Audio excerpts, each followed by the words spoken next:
আমাদের রনি শেফ বানাবে আজকে মিক্স ফ্রাইড রাইস। ডিম দিল, ডিমটাকে ভালো করে ভেজে নিবে একটু। হ্যাঁ, এবার দিবে ভেজিটেবিল, চিকেন আর এই প্রনস সব মিক্স করা আছে। মিক্স ফ্রাইড রাইস মারছে তো সব একসঙ্গে মিক্স হবে। হ্যাঁ, এবার দিবে রাইস।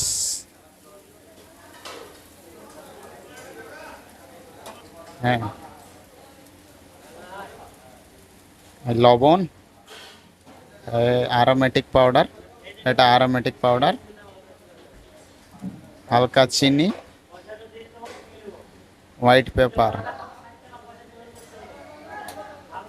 লাইট সয়া সস, চটপটা হালকা চটপটার লেগে চিল্লি সস, গ্রিন চিল্লি।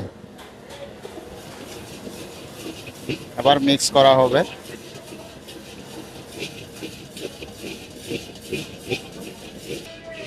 দেখেন কত সুন্দর কড়াইটা চালাচ্ছে, একদম পিওর চাইনিজ লোক লাগছে, চেহারাতেও একদম চাইনিজ।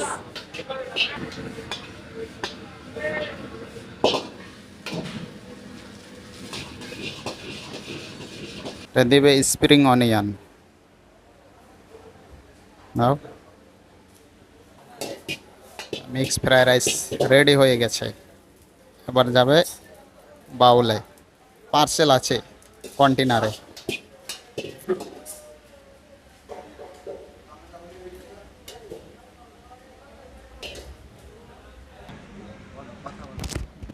এই ওপর থেকে স্প্রিং অনিয়ন দেওয়া হবে, দেখতে সুন্দর লাগবে। দেখেন, হ্যাঁ, এই দেখতে পাচ্ছেন রনি শেফ, ইনি বানিয়েছেন আমাদের মিক্স ফ্রাইড রাইসটা।